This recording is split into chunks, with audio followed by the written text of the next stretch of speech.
تحياتي لكل زوار واعضاء القناة في كل مكان، يا رب تكونوا بخير وفي أحسن حال. النهاردة آخر يوم في عام 2020، ومن بكرة بداية العام الجديد وهو 2021. كل سنة وانتم طيبين وربنا يجعلها سنة حلوة عليكم. ندخل في الموضوع المهم ونشوف اللي أعلن عنه الجيش السوداني خلال الساعات اللي فاتت على الحدود الأثيوبية.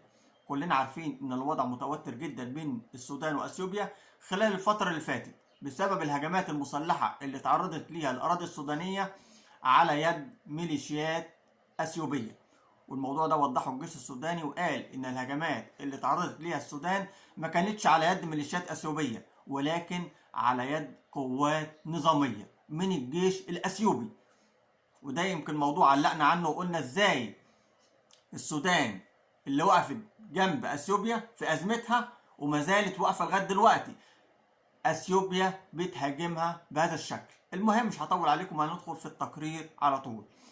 خلال الساعات اللي فاتت قال محمد احمد صوبير نائب رئيس هيئة الاستخبارات بالقوات المسلحة السودانية ان بلاده استعادت تقريبا 2.5 مليون فدان من الاراضي اللي تعدت عليها دولة اثيوبيا.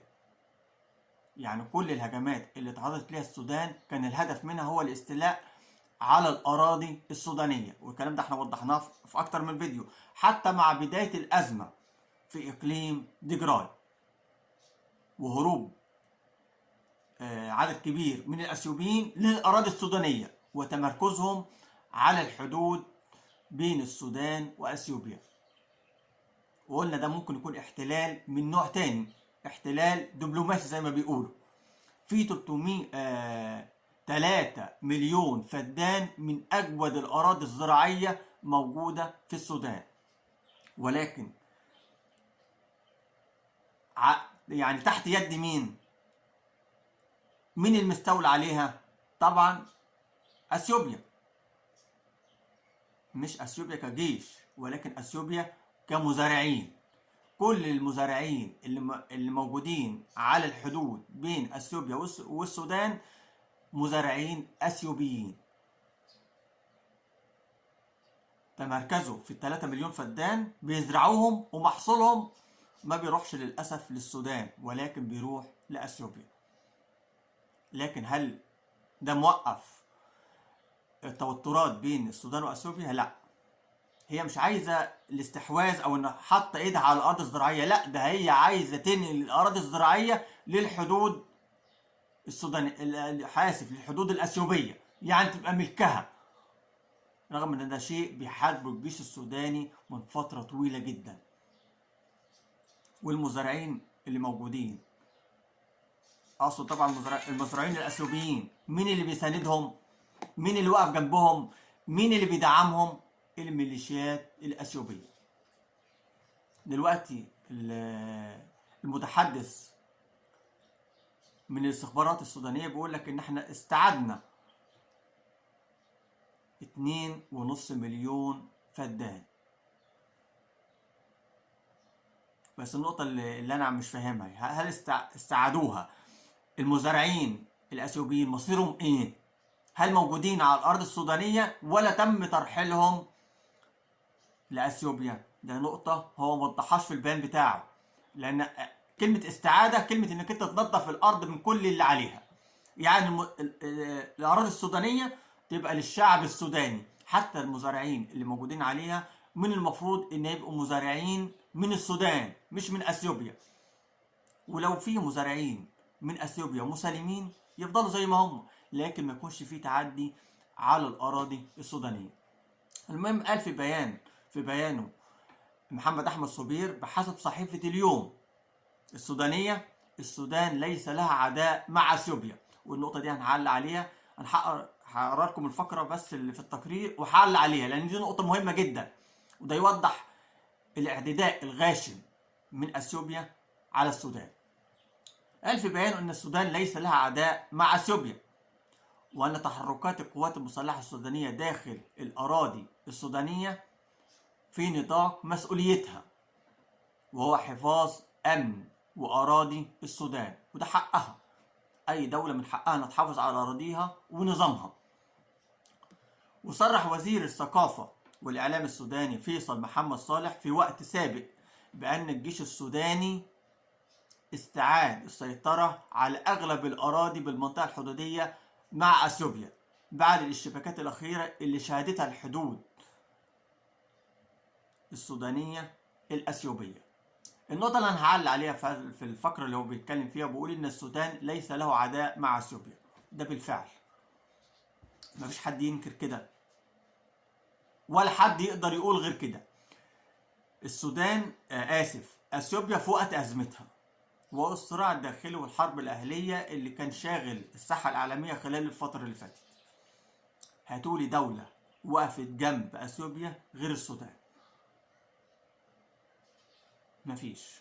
كله كان بيدعم، كله عايز يدخل كوسيط لحل المشكلة، ولكن أنا بتكلم وقفة بالفعل مساعدة. مين غير السودان؟ مين اللي فتح الحدود لاستقبال الشعب الأثيوبي على أراضيه غير السودان؟ مين اللي فتح الطرق لدخول المساعدات للاجئين اللي عددهم دلوقتي طبعا بالآلاف غير السودان؟ السودان في رأيي الشخصي ما عملتش شيء سيء مع أثيوبيا، وبدل ما بتشكرها لا بتتعدى على أراضيها. طبعا ما فيش عداوة، عشان ما فيش حد يتكلم ويطلع يعلق على الفيديو. أنا ما فيش عداوة بيني وبين أثيوبيا، ولكن أنا بشوف الصورة من بره، بشوف دولة منهارة فيها حروب أهلية، وفي دولة بتساعدها، في دولة سكانها بيهربوا، وفي دولة فاتحة حدودها وبتستقبلهم، في دولة فيها ناس مشردين مش لاقيين حتى مأوى ولا حتى الطعام الأكل مش لاقيينه، وفي دولة بتساعدهم فتحت حدودها وعملت ليهم ملاجئ ومخيمات وبتقدم ليهم مساعدات. ده اللي أنا بعلق عليه. لكن لا ليه عداوة مع أثيوبيا أو مع الشعب الأثيوبي. أنا شعب بحترمه جدا، ولكن حتى لو كنت مختلف معاه سياسيا في المواقف الأثيوبية طبعا كلكم عارفينها بين السودان وبين مصر، ولكن ده موضوع ودي موضوع. خلينا بالبلد زي اللي بيقولوا عليه، دي نقرة ودي نقرة. احنا مش بنتمنى للشعب الأثيوبي الأذية، ولكن الاعتداء اللي تم منه على الأراضي السودانية شيء غير مقبول. لما المجتمع الدولي كان يتدخل في الشأن الأثيوبي في موضوع صراع تيجراي، لو انتوا فاكرين كان رد رئيس الوزراء الأثيوبي كان واضح جدا، مش عايزين تدخل في الشؤون الأثيوبية. امال انت بتتدخل ليه في الشأن السوداني؟ ولا حلو ليك قصدي وحش ليك وحلو لغيرك، او العكس؟ المجتمع الدولي او الاتحاد الافريقي او الاتحاد الاوروبي كان بيدخل في الشأن الاثيوبي لحل الازمه مش اكتر، ووقف الصراع او الحرب الاهليه اللي ممكن تدمر اثيوبيا خلال الفتره اللي فاتت. ويمكن انا نزلت فيديو قبل الفيديو ده على طول وحكيت فيه بالتفصيل. هو الفيديو معلش كان طويل، مدته 27 دقيقه، ولكن فيديو مهم جدا، يا ريت تسمعوه لان المعلومات اللي فيه معلومات خطيره جدا. انا هقول لكم عنوانه ايه دلوقتي عشان اللي عايز يرجع له. اسم الفيديو اللي فات بقول لكم عليه فيديو مهم جدا، هدف أبي أحمد للعنصرة السياسية الأثيوبية بعد صراع إقليم تيجراي.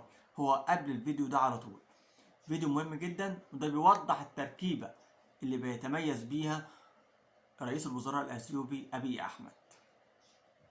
وقلت في الفيديو يا ترى الحرب اللي بتمر بيها أثيوبيا في إقليم تيجراي هتقف عند إقليم تيجراي لوحده؟ لا، حرب تيجراي مش هتكون الأخيرة، ولكن هتمتد لمناطق أو لأقاليم تانية بالفعل.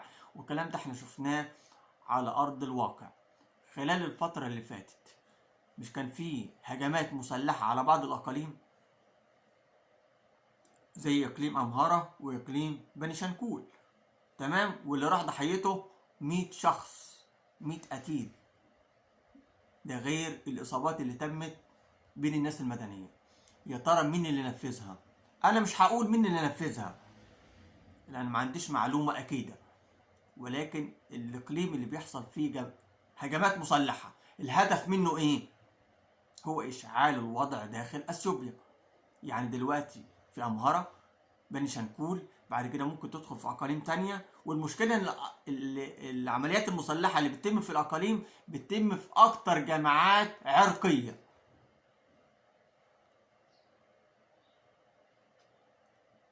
يعني معنى كده إن الهجمات هتزيد.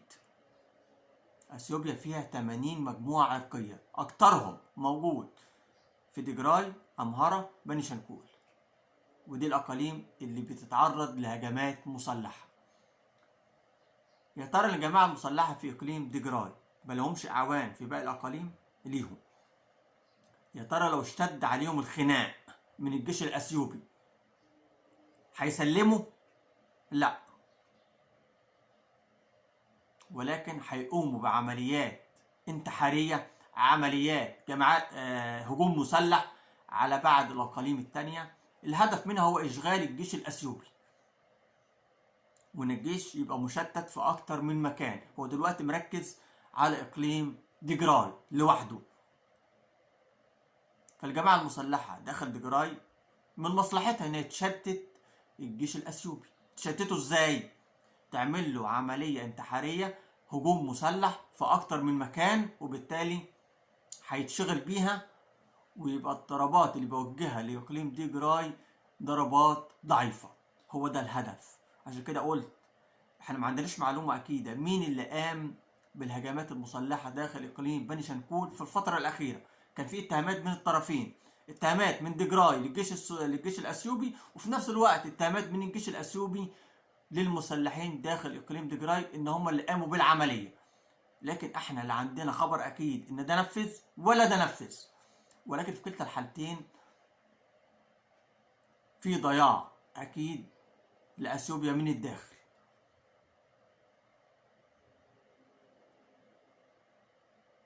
وأبي أحمد هيكون فين من الصراع الأثيوبي؟ هل هيستمر في العناد؟ هل هيستمر إن هو قافل ودانه ومش بيسمع المجتمع الدولي؟ يمكن النقطة اللي أنا علقت عليها في فيديو قلت يعني هي أثيوبيا ناقصة، يعني أثيوبيا عندها حرب أهلية، والموضوع يعني شايط داخل السودان، داخل أثيوبيا، وفي نفس الوقت بيفتح جبهة تانية مع السودان. يعني تبقى حرب جوه وحرب بره. ده فين العقل السياسي؟ فين الحكمة السياسية؟ طب لما تخلص الحرب الداخلية الأول وتعرف تسيطر عليها وتشوف انت هتوصل لغاية فين، يبقى فكر في في الحرب الخارجية. لكن أول ما تفكر إنك أنت تحارب الإيد اللي اتمدت لك. الصراحة أنا مستغرب في الدماغ الأثيوبية، في السياسة الأثيوبية. أنا ما بتكلمش على الشعب الأثيوبي، في ناس غلبانة في الشعب الأثيوبي مش فاهمة حاجة. أو زي بالظبط الإنسان اللي ما يكونش مسلح، أو إنسان مدني ملوش في السلاح، فمش عارف السلاح بيستخدم إزاي، أو فاهم كل حاجة عنه. فالشعب الأثيوبي نفس الطريقة، هو مش فاهم إيه اللي بيحصل. اللي بيحرك المركب كلها قيادة الأثيوبية، لكن القيادة الأثيوبية هل هتنجي أثيوبيا من الدمار اللي هتوصل له؟ لا. اللي أنا شايفه واللي أغلب الناس اللي بتسمعني دلوقتي شايفاه هو ده الواقع اللي بتمر بيه أثيوبيا. أنا آسف للإطالة عليكم، ولكن ده كان خبر سريع أعلن عنه الجيش الأثيوبي، أعلن عنه الجيش السوداني خلال الساعات اللي فاتت، وهو استعادة 2.5 مليون فدان. يعني كده فاضل نص مليون فدان. ما احنا قلنا العدد اللي تحت الأيادي الأثيوبية أو المزارعين الأثيوبيين هو 3 مليون فدان. حاليا دلوقتي تم استعادة 2.5، يبقى كده فاضل نص مليون. أسيبكم دلوقتي في رعاية الله، والتاني مرة بقول لكم يا رب يكون العام الجديد عام حلو عليكم. طبعا كل الناس كانت متشائمة وتعبت في عام 2020، ربنا ما يرجعه تاني. بندعو ونقول يا رب عام 2021 يكون عام خير لكل الناس، عام بيعم فيه السلام، عام يعم فيه الاستقرار، عام يعم فيه المحبة، عام ينتهي فيه الحروب سواء الداخلية أو الخارجية، زي بالظبط اللي بيحصل داخل أثيوبيا. أسيبكم دلوقتي في رعاية الله، وانتظرونا في فيديو